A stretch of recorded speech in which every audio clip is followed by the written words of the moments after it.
உண்மையிலேயே இந்த தருணத்தில் இந்த மேடையில் நிற்கிறத நான் வந்து ரொம்ப பெருமையாக நினைக்கிறேன். இந்த படத்தினுடைய இந்த பொம்மக்கா பாடல் நான் எழுதின பாடல். உண்மையிலேயே இந்த படத்தில் பணியாற்றியது நந்தா பெரியசாமி சாரோட நான் பணியாற்றியதுங்கிறது வந்து ரொம்ப பெருமையாக நினைக்கிறேன். ஏன்னா படமாக இது அப்படி ஒரு அற்புதமான ஒரு படம். இன்றைய மனிதர்களுக்கு தேவைப்படக்கூடிய ஒரு மெசேஜ் இருக்குது. மெசேஜ் ஒன்று நீங்கள் யாரும் இதாக வேண்டியதில்லை. ரொம்ப பிரமாதமான திரைக்கதைக்குள்ள ஒரு இன்றைய மனிதர்களுக்கு இன்றைய வாழ்க்கைக்கு தேவையான ஒரு செய்தி நமக்கு சொல்லக்கூடிய ஒரு படம், அழுத்தம் திருத்தமாக சொல்லக்கூடிய ஒரு படம். மிக நிச்சயமாக இந்த படம் வெளிவந்த பிறகு நந்தா பெரியசாமி அவர்கள் ஒரு மோஸ்ட் வாண்டடான டைரக்டர்ஸில் ஒருத்தராக இருப்பாருங்கிறது வந்து நான் உறுதியாக நம்புகிறேன். ரொம்ப அழகான ஒரு தருணத்தில் ஒரு பாட்டு வேணும் அப்படின்னு அவர் என்கிட்ட சொன்னார். அப்புறம் நானும் இசையமைப்பாளர் விஷால் அவர்களும் இயக்குனரும் பேசிகிட்டு இருக்கிறப்போ ஒரு கேட்சியாக ஒரு வேர்டு ஒன்று வச்சுக்கலாம் அப்படிங்கிறப்போ அந்த பொம்மக்கா அப்படிங்கிற அந்த வார்த்தை அதை ஒரு ஹூக்காக வச்சுட்டு கைவீசம்மா கைவீசுங்கிற அந்த ஒரு ரொம்ப பழைய ஒரு கிளாசிக்கலான ஒரு ரெஃபரன்ஸுக்கு எடுத்து கொண்டு வந்துட்டு ஒன்று பண்ணலாம் அப்படின்ட்டு பண்ணோம். திட்டமிட்ட மாதிரியே அந்த பாடல் வந்து குழந்தைகளுக்கு மிகவும் பிடித்த எல்லாராலும் ரசிக்கப்படக்கூடிய ஒரு பாடலாக அமைஞ்சிருக்கு. நிச்சயமாக நீங்கள் எல்லோரும் தியேட்டருக்கு போய் இந்த படத்தை பாருங்கள். தமிழ் சமூகத்துக்கு மிக அத்தியாவசியமான படம். குடிநீரை போல் காற்றை போல் இந்த சமூகத்துக்கு அவசியம் என்று தேவைப்படக்கூடிய படங்களில் ஒன்றாக இந்த படம் இருக்குங்கிறத நான் மிக உறுதியாக கருதுகிறேன். இந்த வாய்ப்பை எனக்கு ஏற்படுத்தி கொடுத்த இயக்குனர் நந்தா பெரியசாமி அவர்களுக்கும் இசையமைப்பாளர் விஷால் அவர்களுக்கும் இந்த பாடலை மிக சிறப்பாக பாடிய திப்பு அவர்களுக்கும் என்னுடைய நன்றியையும் அன்பையும் தெரிவித்துக் கொண்டு உங்களிடமிருந்து விடைபெறுகிறேன். நன்றி, வணக்கம். உங்களை வணங்கி பேசும்போதே அண்ணன் 2 நிமிஷம் சொன்னார் ஒருத்தர். அவருக்கு ஒரு மகிழ்ச்சியான செய்தி ஒரே ஒரு நிமிடத்தில் முடித்துக் கொள்கிறேன். நன்றி, வணக்கம். அப்படியெல்லாம் போயிட மாட்டோம். ஏன்னா பாட்டு எழுதியிருக்கேன். எனக்கே 2021 ஒரு பாட்டு வரும், 2022 இன்னொரு பாட்டு வரும், 2024 ஒரே ஒரு பாட்டு கொடுத்துருக்காரு. வெற்றி கனி வெல்லும் கனி வீரக்கனி சாதனை படைக்கும் கனி சமுத்திரக்கனி. நல்லா கை தட்டு. என்ன குறைஞ்சா போடிய ஏன் அப்படி? அஜித் சாரோட திருப்பதியில் நடித்தேன் ஒரு 100 நாள். ஆனால் ஏப்பா அங்கிட்டு என்னப்பா 100 நாள் நடித்தேன். அலட்டிக்கவே மாட்டார் நடிக்க. திருப்பதி படத்தில் வருவார், சாப்பிட்டு எடுத்துகிட்டு போயிட்டு வர. அவர்கிட்ட இவர்கிட்ட ஒரு ஒற்றுமை இருக்குது.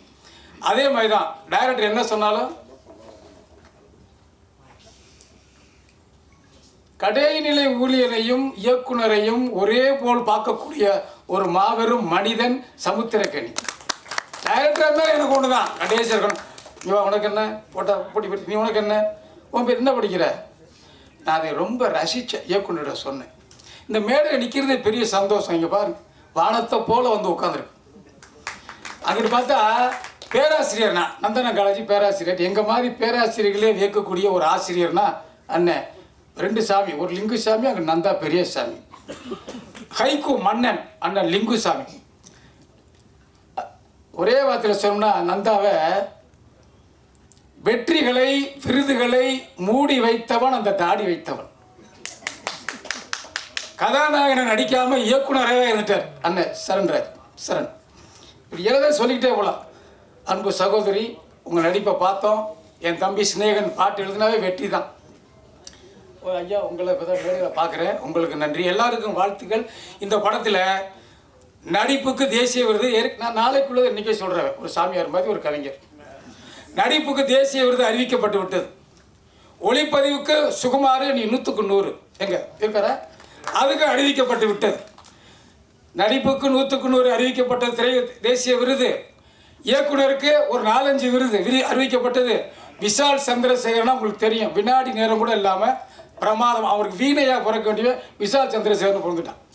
அவள் அந்த பாட்டை கேட்டால் தெரியும். இதில் எல்லாருக்குமே தேசிய விருது. சத்தியமாக தமிழ் கவிஞன் சொல்கிறேன், நாளைக்கு நீங்கள் சொல்லுவீங்க, நான் சொன்னால் பழிக்கும், நிச்சயமாக நடக்கும். ஒரே ஒரு தேசிய விருது சந்தேகமாக இருந்துச்சு. அதில் இந்த பாடலாசி அருமையான பாடு ஏஆர் ரகுமான்கிட்டே பாடிட்டு இருக்காரு. தயாரிப்பாளர்களே சந்தோஷமாக நீங்கள் இருங்க. கோபாலகிருஷ்ணன் தயாரிப்பாளர்களே பெட்டி பெட்டியாக வரப்போகுது, கொட்டு கொட்டும் பணம் கொட்ட போகுது. அங்கிட்டு அங்கே பாருங்க, ஒரு ஹீரோ மாதிரி ஒரு ப்ரொடியூசர் ஓரமாக சிகப்பு சட்டை போட்டு அஜித்துக்கு அடுத்த தம்பி மாதிரி இருக்கார். எந்திரிங்கண்ணே ஒரு வணக்கம் போடுங்கண்ணே. அவர் தயாரிப்பாளர் நடிகர் அவர். ஆமாம் பாரு எப்படி ரசிக்கிறாங்கப்பா. சில பேர் அப்படியே உட்காந்துருப்பாங்க. அப்புறம் என்னத்தை அப்புறம் சொல்கிறேன், ரசிக்கிறாங்க தாய். அதான் கரை சரஸ்வதி. இது ஒரே ஒரு இடத்துக்கு ஒரு கவிஞர் அருமையாக பாட்டு. வானம் தேம்பி அழுதுன்னா பூமி தாங்கி பிடிக்குமே, வண்டின் சிறகு பூக்களுக்கு குடையை விரிக்குமே. ஒரு கவிஞர், வானம் தேம்பி அழுதுன்னா பூமி தாங்கி பிடிக்குமே, வண்டின் சிறகு பூக்களுக்கு குடையை விரிக்குமே, கரங்கள் முழுதும் பழங்கள் கொடுத்து மரங்கள் கர்ணன் ஆகுதே. அந்த பாட்டுக்கு தேசிய விருது கொடுக்கலன்னா தேசிய விருதே தப்புன்னு அர்த்தம். அந்த பாட்டை எழுதிய கவிஞர் இங்கே தான் வந்திருக்காரு, அவர் தான் நான். நன்றி, வணக்கம். நன்றி, எல்லாத்துக்கும் நன்றி. வைக்கும்போது நேர்மைக்கு புறம்பாக நடந்துட்டு இருக்கவங்க நம்ம கண்ணு முன்னாடி படிப்படியாக மேலே உயர்ந்து போயிட்டு இருக்கிறத பார்த்துட்டு அம்மா அப்பா நமக்கு வந்து பொய் சொல்லிட்டாங்க, ஆசிரியர்கள் பொய் சொல்லிட்டாங்க அப்படின்னு ஒரு பெரிய பாதிப்பு ஏற்படும். நம்மளால் தப்பு செய்யவும் முடியாது. நேர்மைக்கு புறம்பாக பயிற்சி நமக்கு கிடையாது. நம்ம குடும்பத்திட்ட, நம்ம நண்பர்கள்ட்ட, நம்ம ஆசிரியர்கள், அது மாதிரி யாருமே தப்பு பண்ணி சொல்லிக் கொடுத்தது கிடையாது. அதில் பெரிய வாழ்க்கையில் ஒரு தடுமாற்றம் ஏற்பட்டுகிட்டே இருக்கும். சரி, தப்பு பண்ணலான்னு முயற்சி பண்ணால் கூட தப்பு பண்ணவும் வராது. சரி, எப்படி தான் வாழ்க்கையில் முன்னேறது, அது மாதிரி ஒரு தடுமாற்றம் இருந்துக்கிட்டே இருக்கும்போது இப்படி ஒரு படம், இந்த படத்தை பார்த்த பிறகு தடுமாற்றமே வராது யாருக்குமே. திருமாணிக்கம் படத்தை பார்த்த பிறகு நேர்மையாக இருக்கிறது எவ்வளோ நல்ல விஷயம், நேர்மையாக இருந்தால் போதும், நேர்மையாக இருந்து கிடைக்கிற ஒரு செல்வம், நேர்மையாக இருந்து கிடைக்கிற ஒரு புகழ், நேர்மையாக இருந்து கிடைக்கிற ஒரு வாழ்க்கை போதும் அப்படின்ற ஒரு பாடம் நமக்கு கிடைச்சிருக்கு. அப்படிப்பட்ட ஒரு படைப்பை கொடுத்த நந்தா பெரியசாமி அவர்களுக்கு வாழ்த்துக்கள். அவர் வந்து ஹிந்தியில் நிரூபிச்சிட்டார். ஹிந்தியில் வந்து அவர் பெரிய சாதனை பண்ணிட்டார். மிகப்பெரிய பல கோடி அவருடைய கதை அங்கே ஜெயிச்சு பல கோடி சம்பாதிச்சிருச்சு. அது மாதிரி இந்த திருமாணிக்கம் திரைப்படமும் அதற்கு முதலீடு செய்த தயாரிப்பாளர்களுக்கு பல கோடிகளை கொடுக்க வேண்டும். அப்போ தான் இந்த மாதிரி படங்கள் எடுக்கிறதுக்கு தயாரிப்பாளர்கள் முன் வருவாங்க. பொதுவாக இந்த மாதிரி நிகழ்ச்சிகள் நான் பேசும்போது கொஞ்சம் மிகைப்படுத்தி பேசிட்டு தான் சொல்லுவாங்க. ஆட்டோகிராஃப் திரைப்படத்தோடைய ஆடியோ ரிலீஸ் அதுக்கு முன்னாடி ஒரு ப்ரீ ஈவெண்ட் அதை பற்றி நான் பேசும்போது தமிழ் சினிமாவின் உடையை மாற்ற அச்சப்பட்டுக்கிட்டு இருக்கும் சூழ்நிலையில் உயிரையே மாற்றிருக்கிறார் சேரன் சார்னு சொல்லும்போது கொஞ்சம் மிகையாக பேசுனதாக சொன்னாங்க. அப்புறம் படம் வந்த பிறகு அது சரியான விஷயம்னு சொன்னாங்க. இப்போ ஒரு விஷயம் சொல்ல போகிறேன். நம்ம சின்ன வயசில் வந்து வீரபாண்டி கட்டபொம்மனை பார்த்ததில்லை, அவரை பார்த்ததில்லை, இவரை பார்த்ததில்லை அப்படின்னு சொல்லி நம்ம கவலைப்பட தேவையில்லை. சிவாஜியை பார்த்தா நம்ம வீரபாண்டிய கட்டபொம்மனை பார்த்தா போதும். அந்த வீரபாண்டிய கட்டபொம்மன்னா நமக்கு சிவாஜி முகம் தான் ஞாபகம் வரும் இல்லையா? அது மாதிரி நேர்மை, உண்மை, ஒரு மனுஷன் நேர்மையாக வாழ்கிறது எப்படின்னு சொன்னால் இந்த படத்துக்கு அப்புறம் சமுத்திரக்கனியான முகம் ஞாபகம் வரும். இது வந்து மிகைப்படுத்தப்பட்ட பேச்சு இல்லை. இந்த படம் வந்த பிறகு உண்மையிலே உங்களுக்கு தெரியும். நிறைய பேர் இந்த மேடையில் இருக்கிறவங்க எல்லாருமே எனக்கு ரொம்ப நெருக்கமானவங்க. அதே தனித்தனியாக என்னால் பேர் சொல்கிறதுக்கு இங்கே அவகாசம் குறைவாக இருக்குது. இனி இந்த படத்துக்கு பிறகு நமக்கு வந்து அழைப்புதல் கொடுக்கும்போது நம்ம பேருக்கு முன்னாடி திரு அப்படின்னு சொல்லிட்டு பேர் போடுவாங்கல்ல, திரு அப்படின்னு சொல்லி பேர் போடுவாங்கல்ல. இந்த படத்துக்கு அப்புறம் யாராவது ஒருத்தர் பேர் போடுறதுக்கு முன்னாடி இவன் நேர்மையாக வாழ்றானான்னு தெரிஞ்சுக்கிட்டு தான் அந்த திரு அப்படின்னு போடக்கூடிய ஒரு சூழ்நிலை ஏற்பட்டாலும் ஏற்படும். இந்த திருமாணிக்கம் மூத்தவங்களாக இருக்கிறதுனால அம்மா வடிவகரிசி அம்மா பேரை மட்டும் நான் சொல்லிக்கிறேன். அம்மா வந்து கதை சொல்லிட்டாங்க, கதை சொல்லிடுவாங்க, எங்கே சொல்லிடுவாங்களோ அப்படின்ற மாதிரி இங்கே குழுவுக்கும் படம் பார்த்த எங்களுக்கு எல்லாருக்குமே வந்து ஒரு பதட்டமாக இருந்தது. ஆனால் வந்து நிச்சயமாக சொல்கிறேன், படம் பார்க்காத யாருக்குமே ஒரு விஷயம் கூட புரியாது அம்மா சொன்னது. ஏன்னா அவங்க வந்து க்ளூ கொடுக்குற மாதிரி இருந்ததே தவிர நிச்சயமாக வந்து இந்த படம் பார்க்கும்போது ஏற்படுற எக்ஸ்பீரியன்ஸ் வந்து ஒரு எக்ஸ்ட்ரீம் ஸ்டேஜ். இந்த படம் பார்த்துட்டு எல்லாருமே வந்து வாழ்க்கையில் இனி வந்து நம்ம நேர்மையாக தான் இருக்கிறோம் அப்படின்னு சொல்லி நீங்கள் ஒரு சத்திய பிரமாணம் எடுக்கிற அளவுக்கு இந்த படம் நிச்சயமாக இருக்கும். நேர்மையோட டேஸ்ட் என்ன அப்படின்றது வந்து திருமாணிக்கம் கொடுக்கும். மீண்டும் மீண்டும் இந்த படம் வந்து மிகப்பெரிய கோடிகளை வசூல் செய்யணும்னா மக்களை நீங்கள் பிறகு பார்த்துக்கலாம், ஓடிடியில் பார்த்துக்கலாம், அதுக்கப்புறம் பார்த்துக்கலாம் அப்படின்னு மாதிரி இல்லாமல் 27ஆம் தேதி தமிழ்நாட்டில் குடும்பமாக குழந்தைகளோடு ஒரு திருவிழா மாதிரி தமிழ்நாட்டை மாற்றணும். அதுக்கு திருமாணிக்கம் தயாராக இருக்கு, நீங்களும் தயாராக இருக்கணும். வாழ்த்துக்கள், நன்றி. நந்தா பெரியசாமி கிட்ட ஒரு ஹீரோயினுக்கு கதை இருக்கான்னு கேட்டேன். அண்ணே எங்கண்ணே இருக்கீங்க? ஹைதராபாத்தில் இருக்கேன். சரி நாளைக்கு வாங்கண்ணே சொல்கிறேன் அப்படின்னா. அப்படி சுகுமார் சார் இருந்தார் கூட.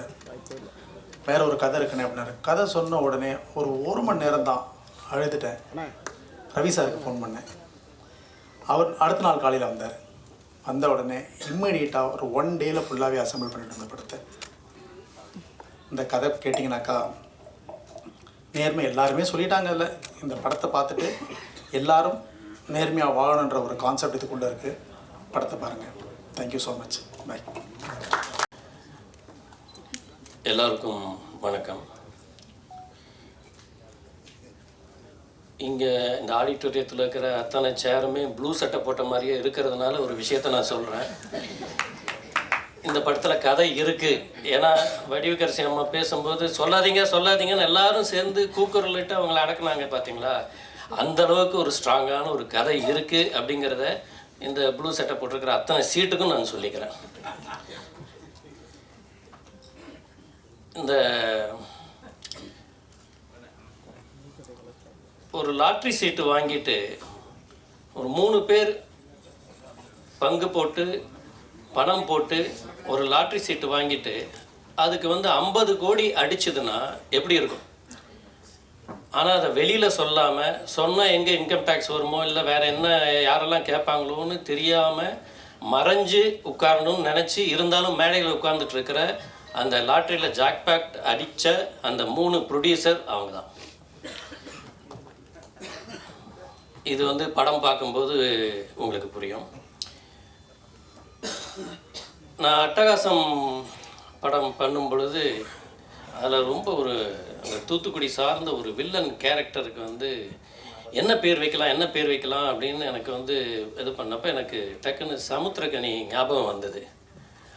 அப்போ சமுத்திரக்கனிங்கிற பேரை தான் அந்த வில்லன் கேரக்டருக்கு நான் வச்சேன். அப்போ அவர் ரொம்ப அமைதியான ஒரு ஆர்ப்பாட்டம் இல்லாத ஒரு அழகான ஒரு அசிஸ்டன்ட் டைரக்டராக எங்கள் கேபி சார்கிட்ட ஒர்க் பண்ணிகிட்டு இருந்தார்.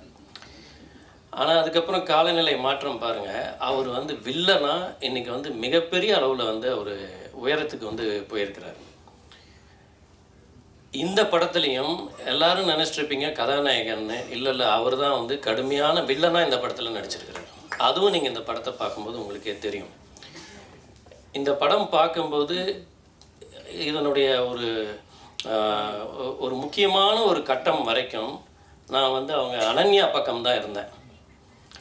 அந்த மனநிலையில் நான் இந்த படம் பார்க்கும்போது படம் முழுக்க ஒரு முக்காவாசி தூரம் ஆடியன்ஸ் சமுத்திரக்கனி அவர்களை திட்டுனாங்கன்னா இந்த படம் மிகப்பெரிய வெற்றி. அப்படி கண்டிப்பாக திட்டுவாங்க. நம்ம இதனுடைய அந்த கேமராமேன் இருக்கார் இல்லையா சுகுமார். நான் திருநெல்வேலியில் ஒரு படம் பார்க்குறேன். அந்த படம் பார்க்கும்போது அந்த நீர்வீழ்ச்சியை ஒரு டாப் ஆங்கிள் ஷாட்டில் காட்டும் பொழுது அந்த தியேட்டரில் ஸ்லைடு போட்டாங்க. இந்த காட்சியை படமாக்கியவர் நமது சுகுமார் அப்படின்னு சொல்லி ஸ்லைடு போட்டாங்க லைவாக. அந்த அளவுக்கு ஒரு பாராட்டு பெற்ற ஒரு மிகப்பெரிய ஒரு கேமராமேன் சுகுமார் இந்த படத்தை அவருடைய பார்வையால் பார்த்துருக்கிறதும் அவரை யானைகளுக்கும் அவருக்கும் நல்ல ஒரு தொடர்பு இருக்குது. இந்த படத்தில் வரக்கூடிய யானை காட்சி அது நல்லா அவங்களுக்கு கொண்டு போயிருக்கும். இந்த ஸ்கெட்சு போட்டு கொலை பண்ணுறவங்கள பார்த்துருப்பீங்க. ஆனால் ஸ்கெட்சு போட்டு கலை பண்ணுறது யார் அப்படின்னா கலை பண்ணுறது யார் அப்படின்னு சொன்னால் அது நம்ம நந்தா பெரியசாமி. ஏன்னா அவர் இந்த படத்தை அப்படி ஒரு ஸ்கெட்ச் போட்டிருக்கிறாரு. அவர் இந்த படத்து கதைக்காக மட்டும் ஸ்கெட்ச் போடல. இந்த படத்தை பேச வைக்கிறதுக்கு எப்படியெல்லாம் ஸ்கெட்ச் போடணும், யாரையெல்லாம் இதில் உள்ளே கொண்டு வரணும், எப்படியெல்லாம் அவங்கள மாட்டி விடணும் அப்படின்னு இவ்வளவு ரொம்ப நிறைய ஆராய்ச்சி பண்ணி இந்த படத்தை ஒரு மிகப்பெரிய ஒரு மேடை அமைச்சு இதை கொடுக்கறதுக்கு நான் லிங்குசாமி சார் இந்த படத்தை நான் சமீப காலத்தில் தான் நான் லிங்கு அவர்களோட நான் ரொம்ப நெருங்கி பழகிறேன். எல்லா படங்களையும் நாங்கள் சேர்ந்து பார்த்துருவோம். அவர் ஒரு படத்தை ரொம்ப ரசிக்கிறாரு அப்படின்னு சொன்னால் நம்ம தைரியமாக சொல்லலாம் கண்டிப்பாக அது ஒரு நல்ல படம் அப்படின்னு சொல்லி. இது அவங்க சொன்ன மாதிரி எல்லாரையும் கூப்பிட்டு காமிச்சிக்கிட்டே இருந்தார் இந்த படத்தை. இந்த படத்தை வந்து நம்ம ரிலீஸ் பண்ணுங்க அப்படின்னு சொல்லிட்டு, அதாவது இந்த அதாவது மாஸ்டர் பீஸ் ரிலீஸ் அப்படின்னு சொல்லிட்டு இந்த ட்ரெய்லரில் நீங்கள் வந்து பார்த்துருப்பீங்க. இல்லை, இது ரிலீஸ் தி மாஸ்டர் பீஸ், அந்த மாதிரி தான் வந்து இந்த படத்தை வந்து உருவாக்கி இருக்கிறாங்க. அதே மாதிரி அந்த ட்ரெய்லரில் ஒன்று இருக்கும், நேர்மையான ஏக்கத்தோடும் ஒரு உண்மையான நோக்கத்தோடும் கூப்பிட்டா கடவுளே வருவார் அப்படிங்கும்போது பாரதி ராஜா சாருடைய காட்சி வந்துச்சு. அதில் அந்த கடவுள் மாதிரி நம்மளுடைய இயக்குனர் இமயம் வந்து இந்த படத்தில் வந்து வந்திருக்கிறாரு. விஷால் சந்திரசேகருடைய இசை, இந்த படத்தில் நடிச்சிருக்கக்கூடிய அத்தனை குட்டி குட்டி கதாபாத்திரங்கள் கூட நம்ம ஜாம்ஸ்லேருந்து எல்லாருமே வந்து அவங்களுடைய பாத்திரத்தை உணர்ந்து ரொம்ப அழகாக பண்ணியிருப்பாங்க. அவ்வளவு ஒரு ஒரு ஒரு ஒரு ஒரு ஃபுல்ஃபில்டான ஒரு படத்தை வந்து நான் சமீப காலத்தில் நான் பார்க்கவே இல்லை. அப்படிப்பட்ட ஒரு படம் இது வந்து நிச்சயமாக இது வந்து தமிழ்நாட்டு மக்களை மட்டும் இல்லை, இந்திய மக்களின் மனதை கூட தொடக்கூடிய ஒரு படமாக இது வந்து அமையும். திரு மாணிக்கம் வெற்றி மாணிக்கமாக உங்கள் முன் விரைவில் திரையில் வரும். நன்றி. அனைவருக்கும் வணக்கம். நான் ஆந்திர தேசத்திலிருந்து இங்கே வந்து இந்த படம் எடுத்திருக்கேன். இதுக்காக கொஞ்சம் தமிழ் அவ்வளோ சரியாக வராது, எதுனா இருந்தால் மன்னிச்சுக்காங்க.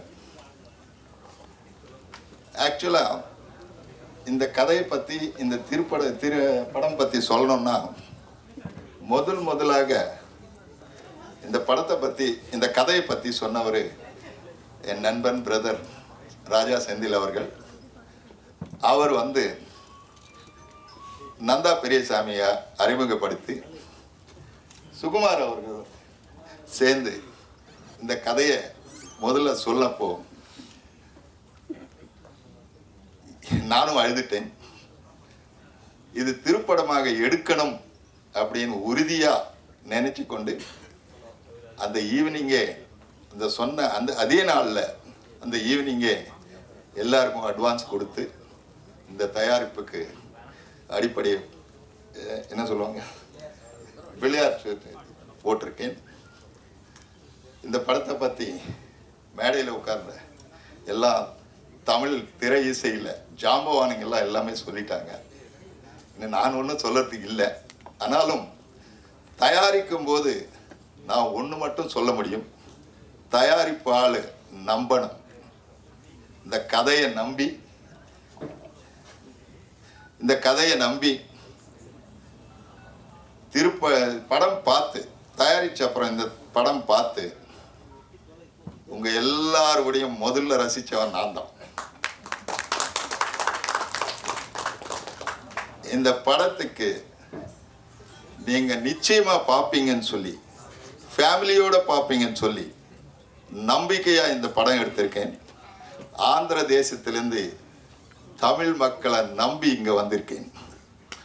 ஸோ தமிழ் மக்கள் என்னை கைவிட மாட்டாங்கன்னு சொல்லி நம்பி இது வந்து டிசம்பர் 27 தியேட்டரில் வந்து நீங்கள் பார்த்து எல்லாரும் ஆசீர்வதிக்குங்கன்னு சொல்லி முடிவு. நன்றி, வணக்கம். எவருக்கும் மாலை வணக்கம். எனக்கா எப்பவுமே குரல் கொடுப்பாரு, இப்போ குரல் கொடுத்து ஹெல்ப் பண்ணுறாரு. நன்றிண்ணா. நான் வந்து 2 விஷயத்தை நான் வந்து ஃபார்முலாக வச்சுருக்கிறேன். ஒன்று வந்து புத்தர் சொன்ன உன் மனம்தான் விதி, அதுதான் நான் வந்து ஃபார்முலா வச்சுருக்கிறேன். இன்னொன்று வந்து ஓடிக்கொண்டே பிரார்த்தனை பண்ணுவோம். இந்த 2 தான் வந்து இன்ன வரைக்கும் ஓடுறதுக்கு ஒரு காரணமாக இருக்குது. இந்த திருமாணிக்கம் வந்து ஊர் கூடி இழுத்த தேர், இந்த வடத்தை வந்து எல்லாருமே ஒவ்வொரு கைப்பிடிச்சு ஹெல்ப் பண்ணியிருக்கிறாங்க. இந்த கதையை முதல்ல நான் சுபாஷ் சந்திர போஸ், திருப்பதி சுபாஷ் சந்திர போஸ் சொன்ன உடனே எப்பயுமே என்னை திட்டிகிட்டு இருப்பார், என்னை பாராட்ட மாட்டார். முதல்ல பாராட்டு வாங்கி கொடுத்த கதையாக அவர் நம்பி மேலே உடனே லிங்குசாமி சார்ட்ட கூட்டிகிட்டு போய் நீங்கள் இந்த கதையை சொல்லுங்கன்னு சொல்லி அன்னைக்கே அங்கே இருக்க டேரக்டர்ஸ் பன்னீர்செல்வம், பிருந்தா சார் எல்லாத்தையும் கதையை சொல்லி இது வந்து படமாக வேண்டிய கதை அப்படின்னு சொல்லி ஒரு பிள்ளையார் சொல்லி போட்டது அவங்க. அதுக்கு பிறகு சில பல காரணங்களால் வந்து காலதாமதம் ஏற்பட்டோன்னா ராஜா செந்தில் மூலம் சீப்பர் ரவிக்குமார் சார் வந்து இந்த படத்தை ஆரம்பித்தார். இன்றைக்கி இந்த படம் வெளியே வந்த ஃபஸ்ட் காப்பி முடிகிற வரைக்குமே நிறைய பேர், குறிப்பாக வந்து சமுத்திரக்கணி என்னை வந்து என்னுடைய ட்ராக் ஸ்டோரி, என்னுடைய பின்னாடி இருந்த எந்த கதையுமே கேட்கல. உடனே நான் ஷூட்டிங் போங்க, நீங்கள் டயட் பண்ணுங்கன்னாரு. எனக்கு ஒரு பதட்டமாக இருந்துச்சு. அவருக்கு ரொம்ப பிஸி ஷெட்யூலில் ஒரு நாள் கிடைக்கிறது கூட கஷ்டம். 25 நாள் தொடர்ந்து கொடுத்து இந்த மாணிக்கத்தை வந்து திருமாணிக்கம் ஆக்கணும். முதல் பெருமை வந்து அவருக்கு தான். ஏன்னா என்னைய நம்பினார். அவர் கதை நல்லா சொல்வார், எப்படி எடுப்பார்ன்ற எந்த கேள்வியுமே கேட்காம என்னை நம்பினார். திருநார்ந்த வால்மீகி தான் வந்து கம்பராமாயணம் எழுதினார். அந்த அடிப்படையில் என்னை நம்பி இந்த படத்தை கொடுத்த கணேசனுக்கு ரொம்ப ரொம்ப நன்றி தெரிவிச்சுக்கிறோம். அப்புறம் அமீர் சார் வந்து எப்பயுமே வந்து நந்தா படத்தை வந்து முதல்ல காட்டுங்க நந்தா சார், காட்டுறக்குரிய படம் இருந்துச்சு அவங்களை காட்டுவேன் சார், அது வரைக்கும் காட்ட மாட்டேன்னு சொல்லிகிட்டே இருப்பேன். இன்னும் தெரியல, இந்த தடவை வந்து சரி காட்டுறேன்னு சொல்லி சொன்னார். கூப்பிட்டு போய் ஒரு பதட்டமாக ஒரு மழை அடித்து சென்னை சிட்டியே வந்து எங்கேயுமே நகல முடியாத ஒரு மழை நாளில் வந்து படத்தை பார்த்தாரு. இவர் ஒரே ஒருத்தருக்காக ஒரே ஒரு ஷோ போட்டு அவர் மட்டும்தான் தேட்டரில் பார்த்தாரு. அவர் ஒத்த ஆள் கிடையாது, 1000 யானைக்கு சமமாக விமர்சனம் பண்ணிட்டு போயிட்டார். எனக்கு ரொம்ப சந்தோஷமாக இருந்தது. அப்புறம் இந்த தம்பிராமையான ரொம்ப என்கிட்ட அவர் அடிக்கடி சொல்லுவார், டே பெரிய பேர், பெரிய காரு, பெரிய புகழெலாம் கிடைக்கல நினைக்காத, கடவுள் உனக்கு எதையுமே கொடுக்கல நினைக்காது, ஒன்று வந்து எடுத்துக்கல என்னென்ன, உன் ஒய்ஃப் நல்லா ஆரோக்கியமாக இருக்காங்க, உன் பொண்ணு நல்லா படிக்கிறா, உன் பையன் பெரிய இடத்துல இருக்கிறான், இதுக்கு நீ சந்தோஷப்படுறா அப்படின்னு அடிக்கடி சொல்லுவார். ஒரு எப்பயுமே ஒரு பாசிட்டிவாக நம்ம வந்து அடுத்தடுத்து ஓடுறதுக்கு ஒரு பெரிய ஒரு கீ கொடுத்துட்டே இருப்பார் அண்ணன். அப்புறம் இந்த படத்தில் நடித்த அத்தனை நடிகர்களும் வந்து வடிவுக்கு செய்ய மாட்டேன், இனிமேல் நான் அந்த 2.5 மணி நேரம் கதை சொல்ல மாட்டேன். அது இப்போ இந்த மேடையில் உறுதியாகிடுச்சு, எல்லாருமே பண்ணாங்க. ஆமாம். அப்புறம் ஐயா பாரதி ராஜா ஐயா வந்து இப்போ மலேசியாவில் இருக்கார். அவர் வந்து இந்த படத்துக்கு மிகப்பெரிய, அவரை வந்து நான் வந்து ஒரு டைரக்ட் பண்ணது மிகப்பெரிய ஒரு சந்தோஷமாக இருக்குது. கிட்டத்தட்ட ஒரு 7 நாள் வந்து ஹாஸ்பிட்டல் வந்து ட்ரிப்பு போட்ட கையோடு வந்து நடித்து கொடுத்துட்டு போனார். அவர் ட்ரிப்பு போட்டு என் படத்தை காப்பாற்றிட்டார். அப்புறம் கவிஞர் சினேகன், இளமை கிருஷ்ணமூர்த்தி, அப்புறம் சொர்க்கோ, இப்படி எல்லாருமே அவங்க வரியிலான படத்துக்கு வந்து ஒரு பெரிய ஒரு வாழ்வியலை கொடுத்துருக்குறாங்க. இந்த கதை நல்லா சொல்லுவேன், இதை எப்படி எடுக்கிறன்றப்ப இந்த கதையை வந்து இந்த சொன்ன கதையோட அழகாக படம் முடிச்சு கொடுத்த சுகுமாரனுக்கு இந்த சமயத்தில் மிகப்பெரிய நன்றியை தெரிவிச்சுக்கிறேன். அதுக்கு உயிர் கொடுத்த விசால் சந்திரசேகர். அப்புறம் எல்லாத்துக்குமே காரணமாக இது படமாக வர்றதுக்கு காரணம் இந்த ராஜா செந்தில். அவர் தான் இந்த வந்து ப்ரொடியூசர் கூட்டிகிட்டு வந்து இங்கே வந்து தைரியமாக இந்த படத்தை எடுக்கலான்னு சொன்னார். ஜிபி ரவிக்குமார் சார் அடிக்கணும்னு சொல்லுவார், நான் நிறைய கதைகள் கேட்டீங்க, அந்த கதைகளாக எனக்கு நம்பிக்கை கொடுத்துச்சு, ஆனால் இந்த கதை மட்டும் தான் எனக்கு தைரியத்தை கொடுத்துச்சுன்னாரு. அது வந்து எனக்கு இந்த மேடையில் கண்டிப்பாக சொல்லணும். ரொம்ப ரொம்ப நன்றி சார். வேற ஒரு ஸ்டேட்லேருந்து வந்து ஒரு நல்ல தமிழ் படத்தை எடுத்திருக்கிறாரு. நம்ம தமிழ் மக்களை நம்பி எடுத்திருக்காரு. நம்ம வந்து அவரை வந்து பத்திரமா கரை சேர்க்கணும் இந்த சமயத்தில் விளையாட வேண்டிக்கிறேன். நன்றி, வணக்கம், தேங்க்யூ. ஜிபி ரவிக்குமார், சிந்தகோபால கிருஷ்ணரெட்டி, ராஜா செந்தில் பெருமையோடு தயாரித்து வழங்கி இயக்குனர் நந்தா பிரியசாமி அவர்களின் இயக்கத்தில் சமுத்திரகனி மற்றும் பாரதி ராஜா அவர்களினுடைய நடிப்பில் டிசம்பர் 27 வெள்ளித்திரையில் வெளிவருகிறது திருமாணிக்கம் திரைப்படம். அந்த படத்தினுடைய பாடல்கள் ஆடியோ ஜூக் பாக்ஸ் உங்கள் மத்தியில் ஒரு அரங்கம் நிறைந்த கரவொலியோடு வெளியிடுவதில் மகிழ்ச்சி அடைகிறது திரைப்படக்குழு.